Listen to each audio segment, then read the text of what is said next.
محبت کم ہوتی ہے وہ ہے اللہ کی راہ میں مال خرچ کرنا، خرچ کرنے کا جذبہ پیدا کرنا چاہیے۔ الذین ينفقون اموالهم ابتغاء مرضات اللہ وتثبیتا من انفسهم، سورہ آل عمران میں اللہ کا نے ارشاد فرمایا کہ نیک بندے اللہ کی راہ میں مال خرچ کرتے ہیں دو کاموں کی وجہ سے، ایک اللہ کو راضی کرنے کے لیے، وتثبیتا من انفسهم، اور ایک اپنے آپ کو دین پر مضبوط کرنے کے لیے، اپنے دل سے دنیا کی دولت کی محبت نکالنے کے لیے۔ یہ جو نوٹ ہوتے ہیں نا، نوٹ کڑک کڑک، پہلے زمانے میں صوفیاء کرام اپنے مریدوں کے دل سے دنیا کی محبت نکالنے کے لیے ان سے نوٹوں کو جلوایا کرتے تھے۔ اب آپ نہ جلائیں، یہ ٹھیک عمل نہیں ہے، پہلے ایسا علاج ہوتا تھا جی، جلائیں گے بھی نہیں صحیح۔ تو وہ ایسے جلواتے تھے، ہمارے حضرت پورا وہ بتایا کرتے تھے نا کہ جیسے 5,000 کا کڑک نوٹ لیا، اب جان اٹکی بھی ہے نا اس 5,000 کے نوٹ، تو ادھر سے آگ لگائی نا کنارے سے، آہستہ آہستہ، ایک دم سے نہیں جلا دیا، آہستہ آہستہ جل رہا ہے، اور اس کو جلتے ہوا دیکھیں تو وہ ادھر جلے گا، ادھر اندر سے کیا جلے گا؟ دل۔ تو جب دل اندر سے جلے گا نا تو جلنے سے جراثیم آپ کو پتہ ہے کیا ہو جاتے ہیں؟ تو دل کے اندر جتنے وہ نوٹوں کی محبت کے جراثیم تھے اور محبت کے جو گٹر ابل رہے تھے وہ آہستہ آہستہ ختم۔ یہ کام آپ نہ کریں، یہ جائز بھی نہیں ہے، لیکن پہلے بعض صوفیہ کرام یہ کروایا کرتے تھے تاکہ اس کے وہ پہلے پتہ ہے کیسے اصلاح ہوتی تھی، مرید کو دیکھتے تھے اس کمبخت کی بیماری ہے کیا، شیخ ٹریس کرتا، آبزرو کرتا تھا کہ اس میں مسئلہ ہے کیا۔ وہ کہتے تھے یہ نماز تو پڑھتا ہے، یہ جناب رشتہ داروں سے بھی اچھا سلوک کرتا ہے، سب کچھ ٹھیک ہے، لیکن اس کے اندر فالٹ یہ کہ یہ نوٹوں سے بہت زیادہ محبت کر کے بیٹھا ہوا ہے، اس کو پیسوں کا نقصان برداشت نہیں ہوتا۔ پھر شیخ اور مرشد یہ کرتے تھے اس کے دل سے پیسے کی محبت نکلواؤ۔ اب تو بہت سے شیخ، سب نہیں، اچھے تو ہر جگہ ہیں، بہت سے شیخوں کے دل میں جتنی پیسوں کی محبت ہوتی ہے اتنی تو مریدوں کے دل میں نہیں ہوتی۔ اور شیخ اپنے مرید کی جیب پہ نظر رکھ کے بیٹھا ہوتا ہے، کمبخت نے 6 سال ہو گئے آج تک ہدیے کے نام پہ 1 روپیہ بھی نہیں دیا ہے۔ آج خرچ کرنے کے جو فضائل بیان کیے جاتے ہیں اس کا مطلب ہوتا ہے مجھے دو، صحیح ہے نا؟ کیا مطلب ہوتا ہے؟ جب بڑا بھائی چھوٹے کو سمجھا رہا ہو یا چھوٹے بڑا کو سمجھا رہا ہو کہ اسلام میں خرچ کرنے کی بہت فضیلت ہے تو اس کا مطلب ہے مجھے پیسے دو، اس کا مطلب کیا ہوتا ہے؟ مجھے پیسے۔ بیوی شوہر کو جب سمجھا رہی ہوتی ہے کہ انسان کو سخی ہونا چاہیے، کھلا ہاتھ ہونا چاہیے، اس کا مطلب پیسے نکالو۔ شوہر بیوی کو جب سمجھا رہا ہو قناعت اسلام میں بہت زبردست چیز ہے، اتنا مت ہاتھ پھیلاؤ کہ کل قرضہ لو، اس کا مطلب ہوتا ہے مجھ سے پیسے مت مانگو، 5 روپے بھی نہیں دوں گا میں تمہیں۔ تبھی تو نصیحت کا اثر نہیں ہوتا نا، کیا خیال ہے بھائی؟ نصیحت کا اثر ہی نہیں ہوتا۔ اپنے لیے سخاوت ہونی چاہیے، دوسرے کے لیے قناعت ہونی چاہیے۔ ہمارے ہاں معاملہ کیا چل رہا ہے؟ الٹا۔ تو قرآن کہتا ہے کہ ہمارے نیک بندے اللہ کی راہ میں مال خرچ کرتے رہتے ہیں تثبیتا من انفسہم، اپنے نفس کی اصلاح کے لیے، اپنے دل سے دولت کی محبت نکالنے کے لیے۔ اپنے اوپر بھی خرچ کریں، اپنے رشتہ داروں پہ بھی۔ سب سے پہلا حق کس کا ہے؟ رشتہ داروں کا۔ آج اپنے اوپر خرچ کرنے کے لیے تیار نہیں ہے، حیرت اس پر ہوتی ہے، کنجوسی کی انتہا ہے یا نہیں ہے؟ پھر جو اپنے اوپر خرچ کرتے ہیں لوگ ان پہ انگلیاں اٹھا رہے ہوتے ہیں، اس کے پاس گاڑی کہاں سے آئی، اس کے پاس یہ کپڑے کہاں سے آئے، یہ کہاں سے آیا، وہ کہاں سے آیا۔ بھائی ہر آدمی تو ضروری نہیں کہ کنجوس ہونا، بعض لوگوں کو اللہ دیتا ہے تو وہ خرچ کرتے ہیں۔ آج اپنے اوپر خرچ کرنا بھی ایک مصیبت بن گیا ہے۔ عربی میں 2 لفظ استعمال ہوتے ہیں، ایک ہوتا ہے شحیح اور ایک ہوتا ہے بخیل۔ بخیل کہتے ہیں جس کی جیب سے دوسرے کے لیے روکڑا نہ نکلے، اور شحیح کہتے ہیں اپنے لیے بھی نہیں پیسے نکلتے، وہ چائنا والوں کی طرح قبر میں لے کے جاتا ہے۔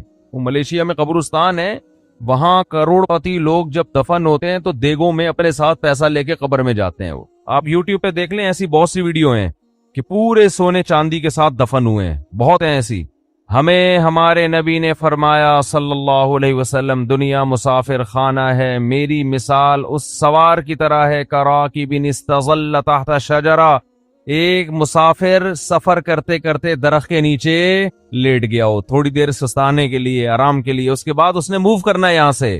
بھائی ہم کروڑوں سال سے نہیں تھے، لاکھوں کروڑ، یہ دنیا بنے ہوئے تو پتہ نہیں کروڑوں سال ہو گئے، آدم علیہ السلام کو آئے ہوئے ہزاروں سال، نوح علیہ السلام 950 سال تو خالی تبلیغ کی ہے انہوں نے۔ ہماری اوقات کیا ہے؟ جمعہ 8 دن ہوئے ہم لوگ کو دنیا میں آئے ہوئے، اور جانے میں بھی تھوڑے دن رہ گئے، بس گھبرائیں نہیں۔ آپ نے گھبرانا نہیں ہے. تو یہ میں آپ کو ڈرانے کے لیے یہ باتیں نہیں کر رہا کہ آپ کہیں یار جمعہ 8 دن نہیں اور 4 دن رہ گئے جانے میں. یہ حقیقت ہے. موت سے ڈرنے کا فائدہ نہیں ہے, موت سے دوستی لگانے کا فائدہ ہے. دیکھو, جس ڈاکو نے پیچھا کرنا ہی ہو, آپ کسی محلے میں رہتے ہیں, آپ کو پتا چل گیا یہاں ایک بندہ میرے پیچھے پڑا ہوا ہے, میری ہاتھ دھو کے مارے گا وہ مجھے یا مجھے پکڑے گا, تو آپ محلہ تبدیل کر لو گے.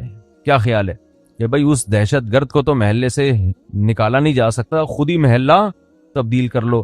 جیسے ہی آپ نے محلہ تبدیل کیا, وہ دوسرے محلے میں پہنچ گیا, پھر وہ آپ تیسرے محلے میں گئے, وہ وہاں پہنچ گیا. اب آپ بھاگ بھاگ کے تھک گئے مگر وہ آپ کا پیچھا نہیں چھوڑ رہا, تو پھر آپ کیا کرو گے؟ وہی کرو گے جو امریکہ افغانستان میں کر رہا ہے, مذاکرات کی دعوت دو گے. آپ کیا کرو گے؟ بولو بھائی, قطر مذاکرات ہوں گے. یار بیٹھو آؤ, وہ تو کہہ رہے تھے 20 سال پہلے یہ کر لیتے مذاکرات, لیکن چلو دیر آئے درست ہے. وہ کہے گا آؤ بیٹھو مذاکرات کرتے ہیں. تو آپ بھی یہی کرو گے نا اس ڈاکو کے ساتھ کہ بھائی تمہیں کیا مسئلہ ہے, میری جان کے پیچھے ہاتھ دھو کے کیوں پڑ گیا ہے؟ آؤ بیٹھو, پیسے چاہیے, کیا چاہیے تمہیں؟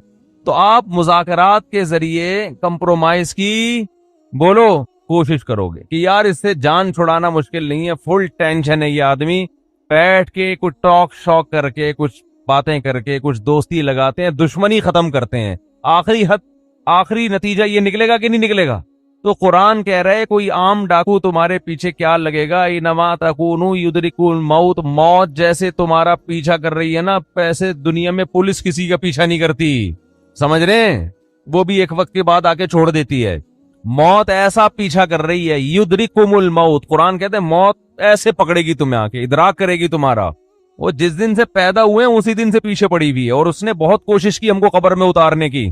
بچہ جب پیدا ہوتا ہے کئی حادثات اس کی زندگی میں آتے ہیں, بچ جاتا ہے. کئی بیماریاں حملہ کرتی ہیں, بچ جاتا ہے. جوانی میں آتا ہے, کئی دفعہ حادثے ہوتے ہیں, بائک سے گرا, ایکسیڈنٹ ہوا, یہ ہوا وہ ہوا, بچ گیا. وہ تو اس وقت سے اڑنگیاں دینے کی کوشش کر رہی ہے. اڑنگی سمجھتے ہیں, جب ہم اسکول جاتے تھے نا تو ایک دوسرے کو اڑنگی دیتے تھے ہم. اب تو بچے اسکول بھی ایسے تمیز سے جا رہے ہیں, تمیز سے آ رہے ہیں, کوئی نہ اڑنگی نہ کوئی شرارت, تو ان میں کوئی صلاحیت ہی پیدا نہیں ہو رہی. ایسے ممی ڈیڈی ٹائپ کے بچے نکل رہے ہیں. ہمارے دور کے اسکول تھے, مزہ آتا تھا اسکول میں, اتنا بھاری بھرکم بیگ لٹکا کے اسکول جاتے تھے. ساتھ والے کو شرارت ہوئی, تھوڑا سا آگے گئے, اس نے تھوڑا سا ٹانگ میں یوں کیا, جو ہے نا آگے گرے, پھر ہم بدلہ لینے کے پیچھے پڑے ہوئے تھے, اب ہم بھی اڑنگی دیں گے. راستے میں ہی پھڈا ہو رہا ہے, گتم گت مار رہے ہیں ایک دوسرے کو, پھر سلو ہو رہی ہے, پھر جا رہے ہیں. اس طرح سے ہم پونے گھنٹے میں اسکول پہنچتے تھے. پھر لیٹ ہونے کی وجہ سے پی ٹی ماسٹر کھڑے ہوئے ہوتے تھے وہاں پہ, ان کے سامنے ہاتھ پہ اب ڈنڈے کھاؤ, لیٹ کیوں پہنچ, اس سے ہاتھ مضبوط ہوتے تھے. حقیقت ہے نا. تو شوز اتارتے تھے ایک دوسرے کے, بھائی شوز پہنے ہوئے نا, پیچھے اس کے تھوڑا سا پاؤں رکھے, خود ہی اتر جائیں گے, آپ کو اتارنے کی ضرورت. اب وہ بیٹھ کے جو ہے نا شوز کو صحیح کر رہا ہے, پھر لڑائی ہو رہی ہے, پھر بڈا ہو رہا ہے. ایک بچہ کافی دیر سے نا اس کا ہاتھ نہیں جا رہا تھا گھنٹی پہ, ایسے اچھل اچھل کے کوشش کر رہے, ایک بڑے میاں گزرے, انہوں نے بجا دی گھنٹی, اور بچے سے پوچھا بیٹا ہاں بتاؤ کیا کہہ رہے ہیں, اب بھاگو. اب کیا کرو, جو کام میں کر رہا تھا مجھ سے ہوا نہیں, آپ نے کر دیا, اب کیا کرنا ہے, بھاگو. یہ ہوتے تھے پہلے کے بچے. اب وہ ویڈیو گیم کھیل کھیل کے بچوں کی صلاحیتیں برباد. خیر, تو جب جیب سے پیسے نکلیں گے, نکلتے رہیں گے, نکلتے رہیں گے, نکلتے رہیں گے, تو دل سے دنیا کی محبت ختم ہوگی. او بھائی مسافر خانہ ہے, سفر کے دوران اگر آپ کو کچھ پیسے ملے ہوئے ہوں اور آپ کو پتا ہو کہ یہ ٹرین سے اترتے ہی واپس لے لیے جائیں گے, تو آپ کوشش کرتے ہو کہ اترنے سے پہلے ہی سارے کھا پی کے ختم کر دو. ایسا ہوتا ہے کہ نہیں ہوتا؟ تو بھائی ادھر قبر میں جاتے ہی یہ کفن میں جیب ہوتی ہے نہیں ہوتی نا جیب, تو آگے خالی ہاتھ جانا ہے. بچوں کی فکر کرتے ہیں لوگ بہت زیادہ, بچوں کا کیا ہوگا, بچوں کے لیے کچھ بنا بنو کے تھوڑا بہت کر دو بس, اور پھر بے فکر ہو جاؤ, دماغ کو ہٹاؤ ہر ان کاموں سے. اللہ نے کچھ وسائل دیے تو تھوڑا بہت بچوں کے لیے, بہت زیادہ اس میں بھی ٹینشن نہ لو. بچہ 2 ہاتھ 2 ٹانگیں لے کے پیدا ہوتا ہے, وہ خود بھی تو کمائے گا, اللہ نے اس کو بھی تو کمانے کی صلاحیت دی ہے. اور بچے کو بھی یہ بتا دو کہ مسافر خانہ ہے, یہ یہاں ہمیشہ رہنا نہیں ہے, جب میں جاؤں گا تو کون سا یہاں پڑا رہے گا. تو اس کو بھی یہ بتا دو یہ مسافر خانہ ہے, یہ رہنے کی جگہ نہیں ہے. وہ میں اپنے چھوٹے بچوں کو صبح سحری کے وقت یہ سمجھا رہا تھا نا کہ دیکھو ہم سب نے مرنا ہے. بچوں میں نا یہ باتیں بار بار دماغ میں, بہت چھوٹے بچے کے تو نہ ڈالیں, وہ بعض دفعہ ڈر بھی جاتا ہے, لیکن ہنستے کھیلتے ان کو یہ باور کراتے رہیں کہ دیکھو ہم نے جانا ہے, یہ دنیا رہنے کی جگہ نہیں ہے. یہ چیزیں آج والدین بتاتے نہیں ہیں. تو میں بچوں کو لے کے بیٹھا ہوا تھا چند دن پہلے کی بات ہے، میں بچوں سے کہہ رہا تھا دیکھو بچوں سب نے جانا ہے، سب سے پہلے ہو سکتا ہے میں جاؤں. تو ایک چھوٹی بچی کہتی ہے بھائی ابو منہ سے نا باتیں اچھی نکالنی چاہیے، انسان منہ سے کیا کرنا چاہیے؟ باتیں اچھی نکالنی. مجھے ہنسی آ گئی، میں نے سوچا اس کو یہاں بٹھا دیتا ہوں کہ اب آپ نصیحت کرو، ہم سامنے بیٹھتے ہیں جا کے. بچے آج کل بہت ڈیڑھ ہوشیار قسم کے پیدا ہو رہے ہیں. تو بچوں کو جب کہنا کہ منہ سے باتیں اچھی نکالنی چاہیے، کیا موت کی باتیں ہیں، تو بولو بیٹا یہی اچھی باتیں ہیں، منہ سے زندگی کی باتیں اچھی نہیں ہیں. تو میں یہ کر رہا تھا جس ڈاکو نے آپ پہ پنجے گاڑنے ہی ہیں، پکڑنا ہی ہے، تو اس سے مذاکرات کر کے دوستی لگا لی جائے نا. تو موت ایک ایسا دشمن ہے جو کسی قیمت پہ آپ کو معاف نہیں کرے گا. تو اس سے بھاگ نہیں سکتے، اس سے دوستی لگائی جا سکتی ہے. موت سے باتیں کیا کریں بیٹھ کے، بھائی کوئی مسئلہ نہیں ہے، جہاں تم نے اتنے لوگوں کو قبر میں اتارا مجھے بھی اتار دینا تو، لیکن آپ چاہتی کیا ہو مجھ سے، ٹھیک ہے نا؟ پرابلم کیا ہے آپ کے ساتھ؟ میں تو تیار ہوں گلے لگانے کے لیے. تو موت کہے گی کہ دیکھ میں جب کسی کو پکڑتی ہوں نا تو کسی سے کو دوست بن کے پکڑتی ہوں اور کسی کو دشمن بن کے. جس کا عمل اچھا ہو موت اس کے لیے ایک محبوب کو محبوب سے ملانے کا ذریعہ ہے. جس کا عمل اچھا نہیں ہے موت اس کے لیے بہت بڑی آفت اور تباہی ہے. حضرت عمر کی شہادت کا جب وقت تھا تو فرمایا کہ مجھے جلدی دفنانا. حدیث میں آتا ہے نا کہ جب مردے کو ہم لے کے جا رہے ہوتے ہیں قبر میں، تو اگر وہ اچھی میت ہو، نیک عمل ہو، تو وہ کہتے ہیں جلدی لے کے جاؤ، وہ بزبان حال یہ کہہ رہا ہوتا ہے. اور اگر اس کا عمل برا ہے تو وہ کہتے ہیں مجھے کہاں لے کے جا رہے ہو تم. انسان اپنے عمل کی طرف جا رہا ہے، عمل کی طرف. انکا کادح الی ربک کدحا فملاقی. اے انسان تم میں سے ہر شخص رب کی طرف ایک عمل کر رہا ہے اور عن قریب اس عمل سے اس کی ملاقات ہونے والی. جو کر رہے ہیں اسی سے ملاقات ہوگی. تو اچھا کر لو بھائی، کچھ اچھا کر لے تاکہ ملاقات ہو تو خوشی ہو. تو نبی صلی اللہ علیہ وسلم نے فرمایا اتقوا النار ولو بشق تمرہ. صدقات و خیرات کا سب سے پہلا فائدہ کیا ہے؟ آپ کے دل میں دنیا کی محبت ختم ہوگی اور اس سے دنیا میں سکون ملے گا، آپ ریلیکس ہو جائیں گے. دیکھو کسی کو کسی سے عشق ہو گیا اور اس عشق کی مراد پوری نہیں ہو رہی تو سکون کے لیے کیا کہا جائے گا؟ اس سے تعلق ختم کر دو، یہی کہا جائے گا نا، دوستی ختم کر دو تاکہ عشق ختم ہو جائے. اس وقت ڈپریشن اور اسٹریس کا سب سے بڑا سبب دنیا کی محبت ہے. انسان چاہتا ہے میری ساری خواہشات پوری ہوں، موت کے لیے وہ ذہنی طور پر تیار نہیں ہے. تو اس کا حل یہ کہ اس محبت کو ختم کرو. مسافر خانہ بول بول کے ختم کرو. مسافر خانہ ہے بھائی، مر جائیں گے، آج نہیں تو کل مریں گے. وہ فلاں مر گیا تو اللہ مغفرت فرمائے، سب نے مرنا ہے بھائی. بس تو مر گیا تو کیا ہوا، آج ہم نے، کل ہم نے مرنا ہے، کل آپ نے مرنا ہے، سب نے مرنا ہے. قبرستان تو ایسے ہی آباد ہوں گے. اصل تو ہماری وہ 6 فٹ کی، دیکھو راحت اندھوری کا شعر میں نے لائیو سنا تھا. 2 گز صحیح لیکن میری ملکیت تو ہے، اے موش تو نے مجھ کو زمیندار کر دیا، او کما قال، کہ 2 گز صحیح ہے اور میری ملکیت تو ہے نا. تو یہ شعر میں نے سنا اور ابھی راحت اندھوری کہاں ہے؟ اسی 2 گز کی زمین میں. جب وبا آئی تھی کرونا کی تو راحت اندھوری کا شعر آیا تھا کچھ اس وبا کے بارے میں، اور اسی وبا سے راحت اندھوری کا انتقال ہوا کرونا میں. سمجھتے ہیں کہ نہیں؟ تو آدمی بتا رہا ہوتا ہے اور لیٹا ہوا ہوتا ہے قبر میں، تو سب مر مر کے بھر رہے ہیں قبریں، جا رہے ہیں دنیا سے. تو اس کا استحضار کرنا چاہیے اور دل سے دنیا کی محبت نکالنے کے لیے وہ نوٹ خرچ کریں جس پر آپ کا دل سب سے زیادہ اٹکا ہوا ہو. سمجھتے ہو؟ حدیث میں آتا ہے کہ سب سے افضل صدقہ وہ ہے کہ جس میں صدقہ کرنے کا دل نہیں چاہ رہا ہو. بات آ رہی ہے سمجھ میں؟ صدقہ کرنے کا بولو بھائی دل نہیں چاہ رہا ہو، وہ نکالو جیب سے. اور صحابہ یہ بھی پوچھتے تھے کہ کہاں خرچ کریں. نبی نے فرمایا ہاں پہلا فائدہ میں بتا دوں کہ دل کی اصلاح ہوتی ہے. دوسرا فائدہ ذہن کو سکون ملتا ہے، ڈپریشن اسٹریس ختم ہوتی ہے. تیسرا فائدہ اللہ کا غضب ٹھنڈا ہوتا ہے. گناہ انسان سے ہو جائے اللہ غضبناک ہوتے ہیں. آپ نے فرمایا آگ سے بچو اگرچہ کھجور کا ایک دانہ صدقہ کر کے ہی ہو، کچھ نہ کچھ کرو صدقہ تاکہ اللہ کا غضب کیا ہو؟ ٹھنڈا ہو. تو بہت سارے ہیں. رمضان میں چونکہ نبی سخاوت کا دریا بنا کرتے تھے تو رمضان میں زیادہ کرنا ہے. کرنا کہاں ہے؟ یہ بہت اہم سوال ہے. سب سے پہلا حق اسلام نے آپ کے غریب ترین رشتہ داروں کا بنایا ہے. آج کل غریب لوگ مارکیٹ میں اویلیبل ہیں نہیں. پہلے میں یہ بتا دوں، آپ غریب تلاش کرنا مشکل کا ہیں لیکن اتنے آسانی سے نہیں ملتے، اس میں فراڈ ہی زیادہ ملتے ہیں. تو اگر رشتہ داروں میں کوئی واقعی مستحق ہے تو جنت کمانے کا اس سے بہتر موقع آپ کے پاس نہیں ہے. اور رشتہ داروں کو تو ویسے بھی ہدیے دے دیا کرو بھائی. بہن بھائیوں نے آپس میں پیسوں کے تبادلے چھوڑ دیے, دعوتیں ہو رہی ہیں جن کا کوئی فائدہ نہیں ہے, بلا کے اتنا قورمہ دیکھ پکا کے سب کو کھلا دیا. وہ پہلے اپنے گھر میں نہیں کھا رہا کیا بیٹھ کے؟ پیسوں سے جتنی حاجت پوری ہوتی ہے کسی کی, اتنی دعوتوں سے پوری نہیں ہوتی. تو پیسے دو بھائی ان کو. رواج ہی ختم ہو گیا کہ بھائی اپنی بہن کو لفافے میں ڈال کے پیسے دے دے.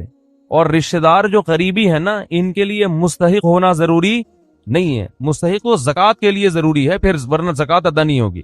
ویسے صدقہ دینے کے لیے سامنے والے کا مستحق ہونا ضروری نہیں ہے. اپنے قریبی رشتوں کو آپ ہدیے کے نام پہ لفافے میں پیسے ڈال کے دے دیا کرو. یہ چیز ہمارے معاشرے میں ختم ہو رہی ہے. تہادوا تحابوا, آپ نے فرمایا ایک دوسرے کو ہدیے دیا کرو, اس سے محبت بڑھے گی. بجائے دینے کے کیا کر رہے, الٹا کھا رہے ہیں. تو سب سے پہلا حق کس کا ہے؟ قریب ترین رشتہ داروں کا, پھر دینی مدرسوں کا, پھر اور جو بھی اللہ نے آپ جو بھی خیر کے کام ہیں, ہسپتال ہیں جو اچھے کام کر رہے ہیں, کہیں بھی جہاں آپ کا دل کھٹکتا ہے. لیکن اتنی بات ضرور ہے کہ اللہ نے جیسے ایمان والوں کی یہ صفت بیان کی کہ یہ نماز پڑھتے رہتے ہیں, اسی طرح اللہ نے بتایا کہ ان کی جیب سے اللہ کے لیے پیسہ نکلتا رہتا ہے. اور یہ پیسہ آپ کی جیب سے نکل کے ضائع نہیں ہو رہا, اللہ کے بینک میں انویسٹ ہو رہا ہے, اللہ کی تجارت میں انویسٹ ہو رہا ہے. اللہ فرماتے ہیں کہ اللہ سخی ہے, وہ بہت زیادہ اس کو بڑھا چڑھا کے دے گا. اس کی مثالیں دی, کمثل حبۃ, جیسے گندم کا ایک دانہ, اس میں آپ کو لاکھوں دانے نظر نہیں آئیں گے, لیکن آپ زمین میں بوئیں تو ایک ایک دانے سے کیسے لاکھوں لاکھوں دانے پیدا ہوتے ہیں. تو ایسے ہی اللہ مسلمان کے صدقات و خیرات کو پھیلاتا رہتا ہے اور بڑا کرتا رہتا ہے اس کو.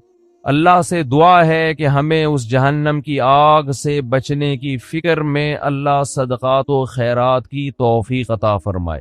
اور زکوٰۃ کے مسائل علماء سے پوچھ کے عمل کیا کریں. پیسہ آنا کامیابی ہے, اگر کامیابی ہوتی تو پیسے, جس کو پیسہ ملا وہ ناکام کیوں ہو گیا؟ قارون ناکام کیوں ہو گیا؟ اگر حکومت ملنا کامیابی ہوتی تو فرعون دنیا کا سب سے کامیاب انسان ہوتا, حالانکہ وہ دنیا کا سب سے ناکام انسان ہے. تو پوری دنیا میں یہ چیز کامن ہے, پوری دنیا میں, ہندو میں بھی, عیسائی میں بھی, مسلمانوں میں بھی, سکھوں میں بھی, صبح سے لے کے دوپہر, دوپہر سے لے کے شام, شام سے لے کے رات, رات سے لے کر صبح, صحت اچھی, پیسہ اور عزت, بس اسی کے پیچھے پاگل ہو گیا انسان. پاگل کا لفظ ہلکا ہے, باولا ہو گیا. باولا سمجھتے ہیں؟ یہ پاگل کی سپرلیٹو ڈگری ہے. ہمیں اپنے بارے میں تو پتہ ہونا چاہیے نا ہم کیا ہو گئے ہیں. تو پاگل کی سپرلیٹو ڈگری ہے باولا. اور حقیقت یہ ہے کہ جب اپنے حالات میں انسان غور کرے, لوگوں سے ملے, تو ایسا ہی لگتا ہے کہ دنیا کو مسافر خانہ سمجھنا بولو چھوڑ دیا. صبح شام موتیں دیکھ رہے ہیں. ابھی ایک صاحب آئے ہوئے تھے, انہوں نے بتایا کہ کچھ پروجیکٹ چل رہے ہیں کراچی میں, اربوں روپے کی مالیت کے ہوں گے وہ. تو جو اونر تھا نا, جو مالک تھا, بہت ارب پتی, بہت پیسہ ہے لوگوں کے پاس. اچھا, یہ بات مجھے جو صاحب بتا رہے ہیں وہ بینک کے مینیجر ہیں, ظاہر ہے ان کے سامنے اکاؤنٹ کی پوری ڈیٹیل موجود ہوتی ہے. انہوں نے نام نہیں لیا مجھے, کیونکہ یہ تو انلیگل ہے نا, نام نہیں لیا, بس بتایا کہ کراچی کا ایک بڑا تاجر ہے. مجھے انہوں نے کہا کہ اس سے میں آپ کی ملاقات کرواؤں گا, کچھ باتیں پوچھنی ہے, اس نے پوچھنی ہے یا آپ نے اس کو کچھ نصیحت کرنی ہے. عجیب بات آپ دیکھیں, دوبارہ میری ان صاحب سے جب ملاقات ہوئی تو انہوں نے کہا کہ اس کا انتقال ہو گیا. اس کا بولو بھائی, بولنے میں تو کوئی حرج نہیں ہے نا, اسے دماغ میں, دل میں بات بیٹھتی ہے. کیا ہو گیا؟ انا للہ. اتنا بڑا آدمی, 20 گاڑیاں دائیں بائیں چلا کرتی ہیں اس کے, بہت پیسہ, کوئی سیاسی جماعت کے نہیں ہے. بیٹھے بیٹھے کیا ہو گیا بھائی؟ انا للہ. بھائی انا للہ کی کوئی وجہ بھی تو ہوتی ہے. کووڈ ہوا تھا, کیا ہوا تھا پتہ نہیں, کووڈ تھا نہیں تھا, لیکن ٹینشن, اتنا پیسہ کہ جب پیسہ آتا ہے تو بڑی خاندانی بات کی انہوں نے, اور کہا گورے یہ کہتے ہیں کہ جب پیسے کا گراف بڑھتا ہے نا, اوپر جاتا ہے, تو موت کا چانس بھی اسی حساب سے, موت کا گراف بھی اسی حساب سے اوپر جاتا ہے. سمجھ رہے ہو؟ جیسے جیسے پیسہ آئے گا نا, مرنے کے چانسز بھی اتنے ہی حساب سے بڑھتے چلے جائیں گے. گوروں کی ریسرچ ہے, گوروں کی. لہذا جیسے جیسے پیسہ آ رہا ہے تو ایسے آدمی کو اپنی زندگی بچانے کے لیے غریب آدمی کی نسبت زیادہ محنت کرنی پڑتی ہے.